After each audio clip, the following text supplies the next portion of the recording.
there is a travesty in college athletics that starts with 3 letters. BYU. And you probably haven't heard a lot about this because I turned my TV on the last month or so. I'm turning the radio on. I'm turning the podcast on. And what I'm not hearing from anybody nationally is BYU, those 3 letters.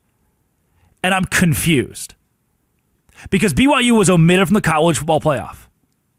They were an 11-1 team in a Power 4 conference. And what you're saying to yourself right now is, yeah, but they're BYU. Yeah, but like the eye test, like they're not as good as Notre Dame or they're not as good as Miami. They're BYU. There's no way they should have gotten in over Alabama. There's no way they should have gotten in over Oklahoma. But if that's your take, and I know that's what you've heard, I'd like to ask you, I would like to ask you, is this a statement you're making where you're actually watching college football? Because there's a difference from people who actually watch BYU or college football and watch the games, and a difference from those who watch it and those who regurgitate what they hear on the radio or on TV. So how can you tell me? Can you tell me? And this is a conversation I've not heard nationally. I've been chomping at the bit to get this show started to ask the question to you, the listener, to you in Milwaukee, to you in Redmond, to you in Baton Rouge. How a team goes 11-1. They're 3-0 against ranked opponents not named Texas Tech. I'm going somewhere with this. I'm going to omit Texas Tech from their resume for a second. I'll tell you why. I know that's cheating, but I'll tell you why. They're 12-0, 3-0 versus ranked opponents, 4-0 versus teams with 9+ wins, 6-0 versus teams with 8+ wins. They are 23-4 in 2 years.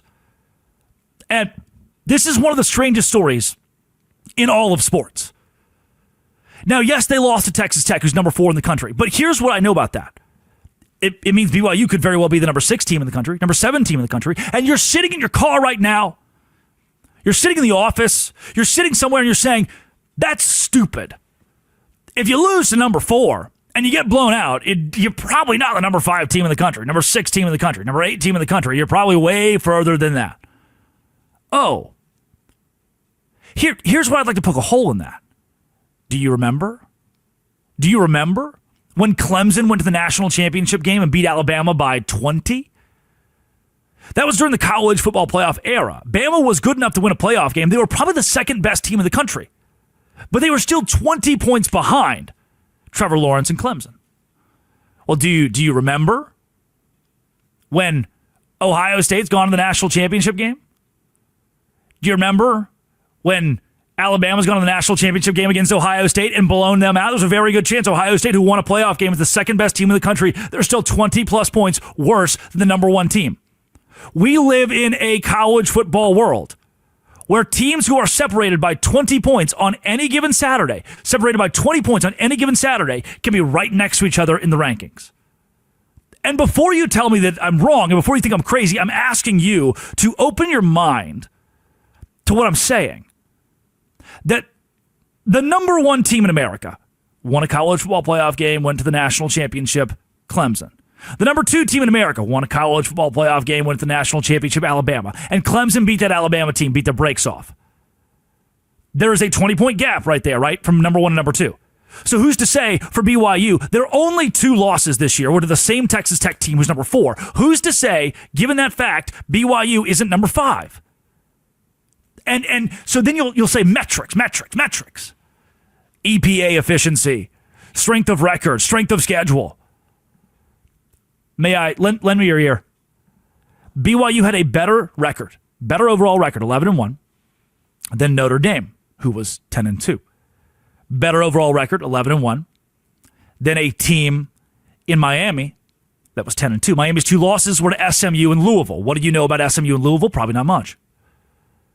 What do you know about Texas Tech? Probably more. Probably not enough, but more. BYU had a better record.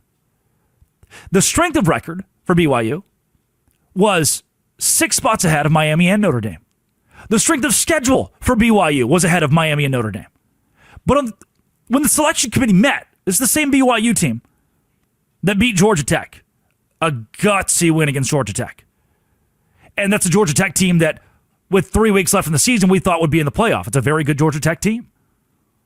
So I pose the question to you, how did we omit the 11-1 Power 4 team with a better strength of schedule, better strength of record, and better record? How did we omit them in the playoff?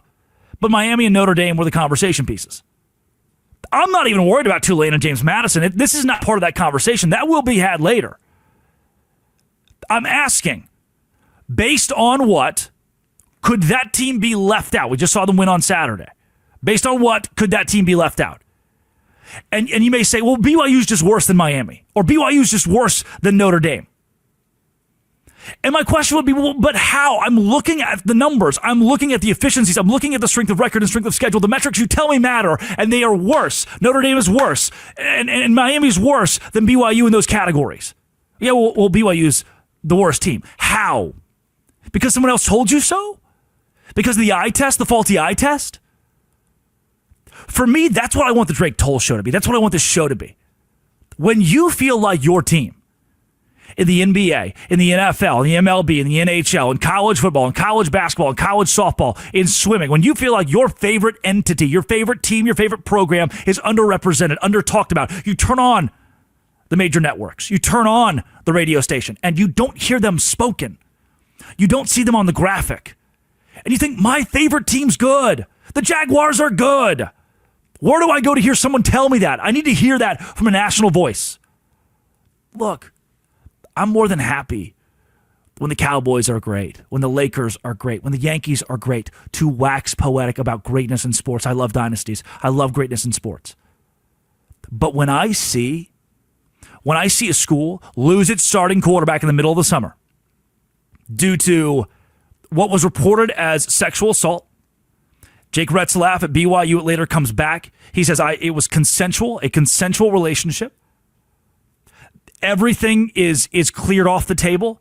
Retzlaff at any public university could have played game one, but at BYU, because he participated in intercourse, got a 7-game suspension. It's against the honor code. You lose your starting quarterback. You bring in a freshman quarterback. That kid throws for 3,000 yards, the first freshman quarterback to do that in college football since Trevor Lawrence.